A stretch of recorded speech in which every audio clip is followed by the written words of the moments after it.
We've laid a foundation for our drawing with our construction, and we've even started to fix the angles and proportions of it.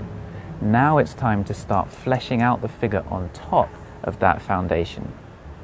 Now, we're going to be working on outlines to do that, but we're also going to look at tonal shapes, and by that I mean just the shapes of the shade within the figure. In the video, we're first going to explain the principles of the outlines, and then we're going to look at the tonal shapes. But when you're drawing, it's a good habit to start to do these things at the same time, to do them simultaneously. Now, because we're working on quite a lot in this video, we have a set of focused exercises to help you develop those skills, which we're going to look at in a follow-up video.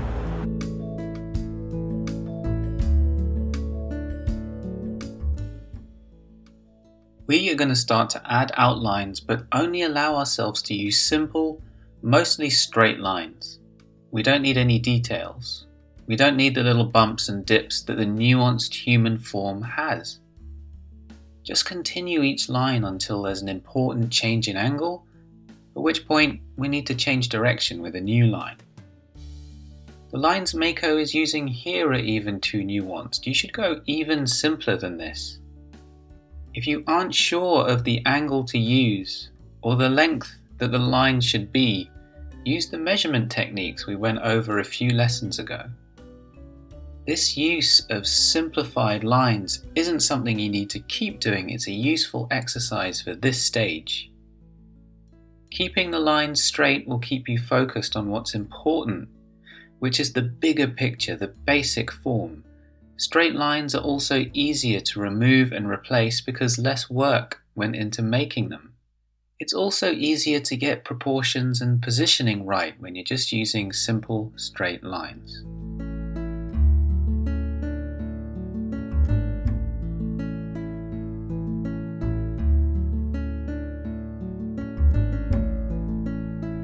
Now, while working on these outlines, we can regularly get help from negative space.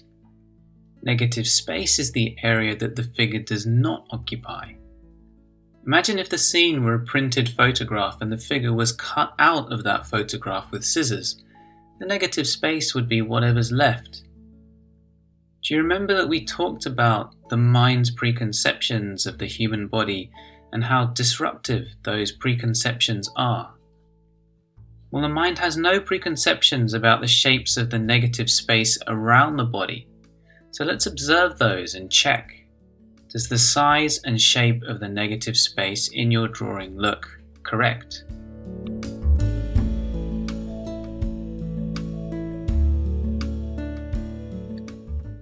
At this stage, we aren't only going to roughly put in the outlines of the figure, but also the major shapes of dark and light. Often people want to do an outline and then fill it in, but it's really difficult to get the outlines right without also adding the shapes of tone you see in the figure at the same time. The shapes within the figure will help us to get the outlines right and vice versa. The tones of a figure are likely to have very nuanced gradations with shapes that have many little curves and undulations. But we want to cut through that detail. We're going to categorize everything quite crudely for now into dark, mid-tone, and light. And we'll see these three levels as simplified shapes. So the infinity of tonal gradations and nuance here can be simplified into just this. The real figure may not have very simple and clear dark and light areas in it. A figure that's well lit from multiple angles may not have very strongly contrasted shadows, for example, but all we're looking for is relative dark and light. Even if the whole thing is quite light, there's always going to be areas that are a little lighter or a little darker, so we just need to find those distinctions.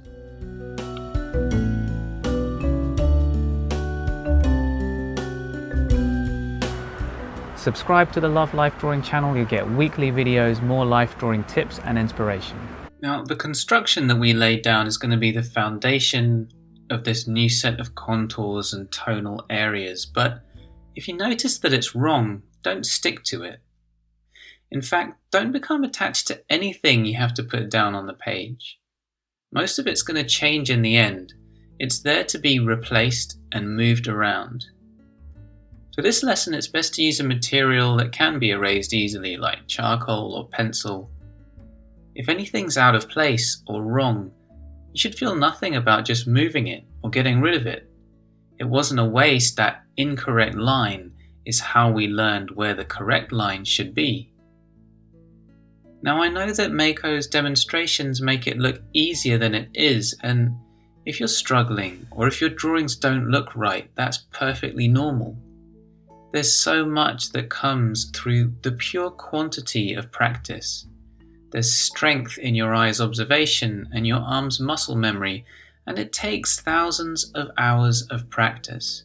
So even if you've understood the lessons well and started to do the exercises diligently, you'll still need plenty of patience and perseverance to see the results that you want. Make sure you continue to do the exercises we've gone over so far, the movement lines, the ribcage shape, the super stick man, the measurements and angles. These aren't just exercises to do once and then you've nailed it. They're things that you need to keep working on and keep doing.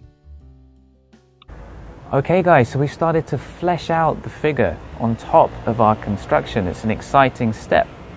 Now, because we've gone over quite a lot of skills in this video, we have a set of exercises to help develop each one of those in a follow-up video.